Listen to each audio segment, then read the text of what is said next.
वालेकुम रहमतुल्लाहि बरकातहू। भाई नीचे मगज शुरू माथा मोटा एक भाई लिखेছেন যে কিয়ামতের পূর্বে দাজ্জালে আত্মপ্রকাশ ঘটবে আর দিন দিন তার অনুসারীর সংখ্যা বাড়বে। তাই বলে কি তার হক ভাই না? যারা দাজ্জাল তারা হক নয়। তবে এই কথাটা আপনি সত্য বলেন, দাজ্জাল পৃথিবীতে অবস্থান করবে। প্রথম দিনটা এক সপ্তাহ, দ্বিতীয় দিনটা এক মাস, তৃতীয় দিনটা এক বছর, তারপরে স্বাভাবিকের ন্যায় 40 দিন সে পৃথিবীতে অবস্থান করবে।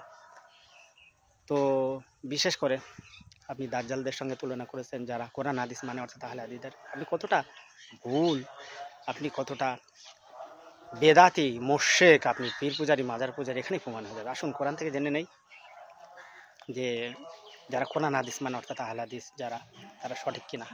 কোরআন মাজিদ সূরা আল ইমরান পারা 3 আয়াত নম্বর 31, ইন কুনতুম তুহিব্বুনাল্লাহ, যদি তোমরা আমি আল্লাহ আমাকে ভালোবেসে থাকো, ফাত্তাবিউনি, আমার নবীকে অনুসরণ করো।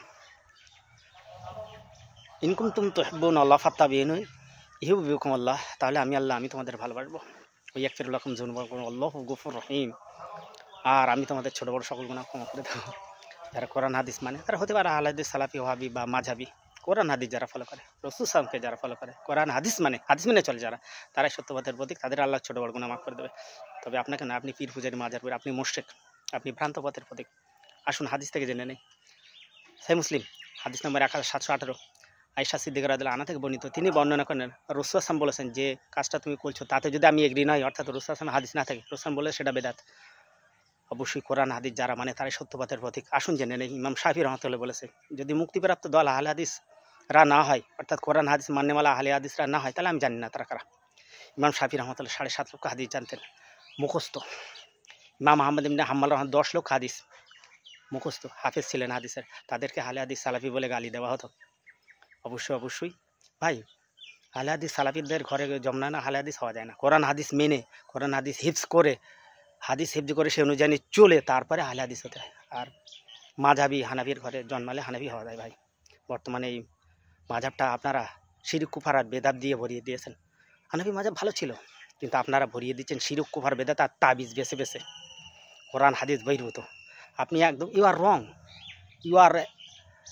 আর মোস্ট রং। আপনি যে নিচে লিখেছেন যারা আহলে হাদিস তারা ধ্বংস হবে ইনশাআল্লাহ, নাউযুবিল্লাহ মিন যালিক, তারা ধ্বংস হবে না, আপনি ধ্বংস হবেন সেটা বোঝা যাবে। ইহকালে এবং পরকালে আপনি ক্ষতিগ্রস্ত হবেন কিভাবে আপনি বুঝতে পারতেছেন না। সোহেল বুখারী 1330, রাসূল পীর পূজা, মাজার পূজা, পীর সেজদা, গোর সেজদা করতে নিষেধ করে। সুনান ইবনে মাদার হাদিস 1562, 1563, 1564। কবর পাকা করা নিষেধ, কবরে সেজদা করা, কবরে ফুল দেওয়া, কবরে বাতি দেওয়া, পীরের কাছে চাওয়া হারাম, নিষেধ, শিরক কুফর আর বেদাত।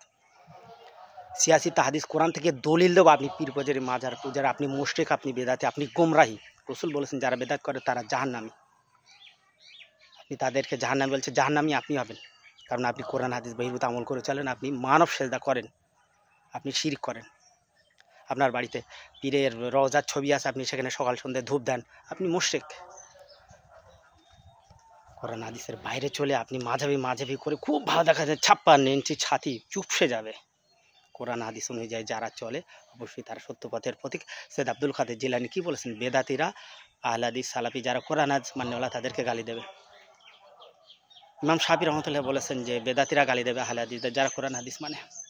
আপনি এখন মাযহাব করছেন ভাই, মাযহাব ভালো, কিন্তু মাযহাবটাকে আপনারা পীর ব্যবসা, মাজার ব্যবসা, তাবিজ ব্যবসা করে নষ্ট করে ফেলেছেন। আপনাদের মতন এইসব ছোট জাতের ছোট মনের মানুষগুলো পরিবর্তন করেন, কোরআন হাদিস পড়েন, সেই অনুযায়ী চলেন।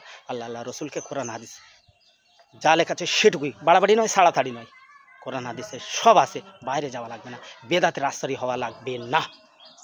আপনি যদি বলেন কোরআন হাদিসে সব নেই, আপনি মূর্খ। আপনার মাথায় কোরআন হাদিস বিদে দিলেও আপনার পেট থেকে একটা হাদিস বাড়াবে না, সনদ মতে নেবারাত হাদিস নম্বর সহ।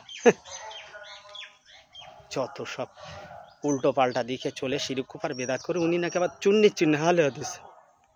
বোঝা যাবে, দুধ কা দুধ, পানি কা পানি। করে যাও তুমি তোমার কাজ।